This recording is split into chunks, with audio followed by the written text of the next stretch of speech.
तर जय शिवराय मित्रांनो, आज जाणार आहे डोंगरावरती आणि तुम्हाला दाखवतो नाही का आजचा ब्लॉग कसा होणार आहे. तर रोडचा व्ह्यू वगैरे दाखवतो तुम्हाला. नंतर मग लगेच डोंगराचा व्ह्यू बघू शकता खालनं. मग निघालो, चिखल बिखल बघत नाही आपण, रनिंग वगैरे केली आणि मग जरा चिखल दाखवलं नाही का तुम्हाला.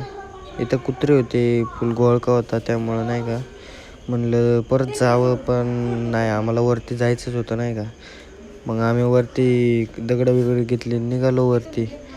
मग कुत्रे बित्रे नाही आम्हाला भेटले. मग आम्ही निघालो कुत्र्याच्या ताब्यातनं. मग निघालो आता परत वरती. तर गाईज अर्ध्यात तर पोचलेलो आहे आणि खूप दम लागलेला आहे म्हणून बसलो नाही का जरासं. परत लगेच निघणार होतो. मग खालचा तो व्ह्यू काय दिसणार नाही. मग आता निघालो, वरती पोचलेलो आहे. आता तुम्हाला व्ह्यू दाखवतो कसा आहे नाही का. तर बघू शकता डोंगराचा व्ह्यू आहे.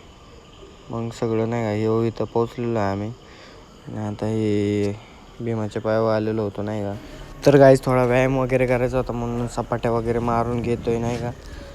आपल्या तब्येत चांगली राहते नाही का. सपाटे वगैरे तुम्ही पण मारत जावा आणि या ब्लॉगला सपोर्ट करा, लाईक अँड सबस्क्राईब करून घ्या.